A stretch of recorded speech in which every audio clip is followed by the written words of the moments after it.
कानून पर आज सुप्रीम कोर्ट में अहम सुनवाई होनी है। कोर्ट की तरफ से आज अंतरिम ऑर्डर मुमकिन है।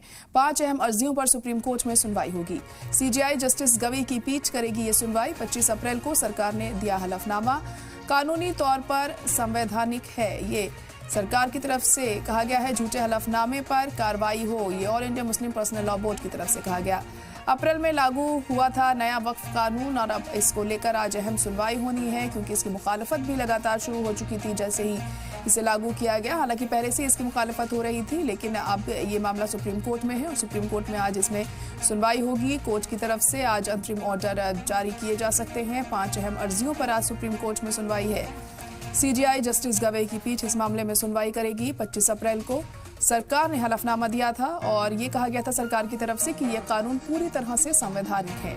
हालांकि all India Muslim personal law board की तरफ से इसे झूठा हलफनामा करार दिया।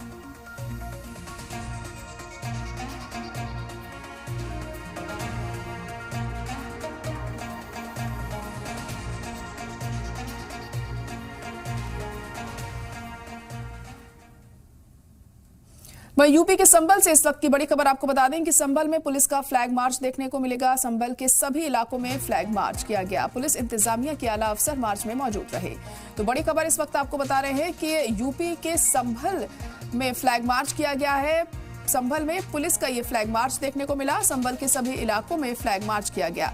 पुलिस इंतजामिया के आला अफसर इस फ्लैग मार्च में मौजूद रहे। आपको बता दें कि कल ही संभल की जामा मस्जिद में सर्वे को मंजूरी दी गई है हाई कोर्ट की तरफ से और उसी के मद्देनजर एहतियाती कदम उठाए जा रहे हैं। संभल में पुलिस का फ्लैग मार्च हमें देखने को मिला है। अलर्ट पूरे इलाके में जारी कर दिया गया है ताकि किसी तरह की कोई दिक्कत इस दौरान पेश ना आए और माहौल खराब ना हो, इसका खास ध्यान रखा जा रहा है।